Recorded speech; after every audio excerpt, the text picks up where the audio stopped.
春节变穷节，史上最节俭年关，让13亿人苦不堪言。最近我翻了翻小红书，发现一个特别有意思的现象，网友们都在讨论怎么省钱过年。你说这都什么年代了，中国不是都在喊着要扩大内需，促进消费吗？怎么现在大家反而在研究怎么省钱？来，我们来看看具体的数据。日本智库搞了个调查，采访了3000个20到59岁的中国人，结果显示 80% 的人都说自己陷入了消费降级的泥潭。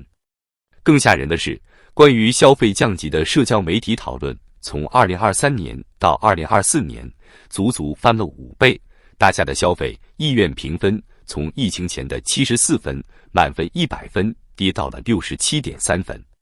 这分数掉的比股市都狠啊！小红书上关于省钱的帖子总数超过150万条，浏览量更是突破了 1.3 亿。你想想，这得多少人在研究省钱啊？而且每分钟都有新的省钱攻略出来，俨然成了全民运动。有个网友整天研究各大品牌速食店的优惠信息，周一麦当劳会员日，喜茶免配送费，罗森买15减5，连喝杯奶茶都要精打细算，图个会员日的便宜。更让人心酸的是海南的免税购物数据。海南可是咱们的国际旅游岛啊！2024年去海南购物的人，从2023年的675.6万人谈到了568.3万人，直接跌了 15.9%。免税商品的销售额更惨，从437亿跌到309.4亿，暴跌 29.3%。记得2020年的时候，政府还提高了海南免税购物的限额，那会儿大家都说海南要起飞了。2023年的销售额确实比2019年高出了3倍，但现在呢，都跌回去了。这不就跟股市一样吗？涨的时候喊得震天响，跌的时候比谁跌得都快。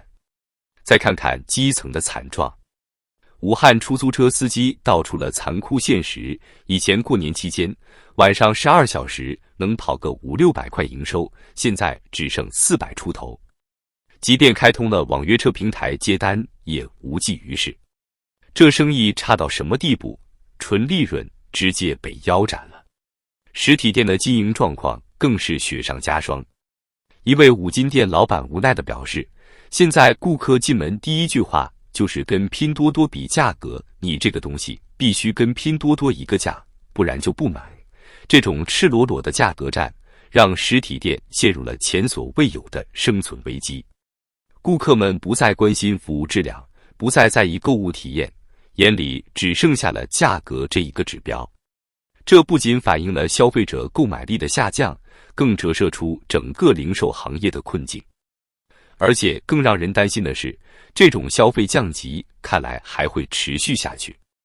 国际货币基金组织预测，2025年中国经济增速还会继续走低，消费增长乏力和房地产市场疲软，这2个老大难问题一时半会儿解决不了。全民消费降级已经严重到了什么程度？看看广西百色市最近出台的红包限额令就知道了。官方建议春节红包不得超过20元。没错，就是20元。在这个曾经动辄塞几百上千的年代，地方政府居然要出面给红包限价，这种荒诞的政策背后折射出经济困境的严峻程度。更讽刺的是，这个限额令不但没引起反对，反而获得了不少市民的支持和响应。毕竟在当下的经济环境下，能省1分是1分。政府为刺激消费推出的3C 产品补贴政策更是暴露了残酷现实。这项补贴 15% 或最高500元的政策一出台，短短几天内就有792万消费者申请了1078.6万件补贴。换言之，每个申请者平均抢购 1.36 件产品。这哪里是正常消费，分明是在抢政府的救济金。社交媒体上，大量年轻人晒出用补贴给父母购买手机当新年礼物的截图。这种行为背后折射出的是无奈，没有补贴，可能连这份孝心都难以表达，连过年送礼都要精打细算，靠政府补贴续命，这就是当下中国消费市场的真实写照。就业形势更是雪上加霜，大量年轻人要么找不到工作，要么考公务员屡战屡败。已婚青年的处境更为艰难，一边要还房贷养孩子，一边还要面临突如其来的裁员风险。春节本该是团圆欢庆的日子，却成了许多人的煎熬时刻。返乡潮中的绿皮车现象则完美诠释了这种经济困境。从北京到成都，高铁票价在800至1000元，而绿皮火车仅需200多元。这600元的差价，对很多人来说已经是一周的生活费。讽刺的是，高铁公司玩起了饥饿营销，对外宣称一票难求。然而真实情况是，高铁车厢空空荡荡，而绿皮火车却人满为患。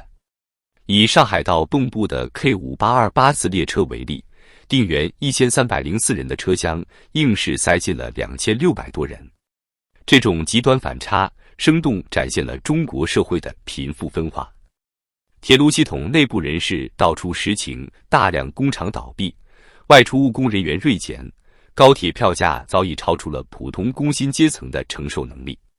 这个残酷的现实，恰恰说明了中国经济正在经历前所未有的困境。说完了这些具体现象，我们来分析分析，为什么会出现这种全民消费降级的局面，而且更重要的是，这种情况未来会不会好转呢？年轻人消费意愿骤降，不仅仅源于当下收入不足，更深层的原因是对未来丧失信心。多个省份的青年群体普遍表达了对未来的迷茫和焦虑，认为前景看不清，难预测。这种悲观情绪正在成为抑制消费的重要因素。更让人心酸的是，现在的年轻人连回家过年都害怕。为什么？因为怕被催婚，怕被问收入，怕被嫌弃工作不够好。有个网友于从容说的特别实在，走亲访友已经成了一种负担。你说这是什么世道？过年本来是件高兴的事，现在倒好，成了年轻人的精神压力源。经济下行的阴影更是笼罩着整个制造业。众多企业反常的从2024年11月就开始停工，一直延续到春节。这种提前2个月的超长假期背后，是订单的断崖式下跌。往年春节前拼命赶工的繁忙景象不再，取而代之的是工厂的萧条与沉寂。消费者信心指数的暴跌更是触目惊心。2024年这一指标比2019年疫情前水平下降了6.7个百分点。这意味着当前的消费意愿甚至不及疫情时期，经济形势之严峻可见一斑。这个数据无声地诉说着中国经济正在经历一场前所未有的信心危机。现在的年轻人宁愿饿着肚子也要省钱。小红书上有个特别火的帖子，教大家怎么用15块钱度过一天，早上2块钱的包子，中午5块钱的盒饭，晚上8块钱的米粉。这种帖子居然还获得了几十万的点赞，你说这是不是很魔幻？更吓人的是企业倒闭潮。据不完全统计，2024年仅在珠三角地区就有超过30%的中小企业选择了关门歇业。你想想看，这得有多少人失业，多少人没了收入来源？这些人过年回家该怎么面对家人？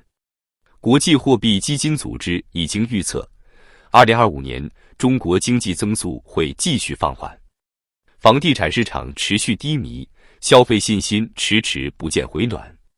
说句不好听的，现在的情况就像是在雪地里打滚，越滚越冷，越冷越想缩，越缩市场就越差。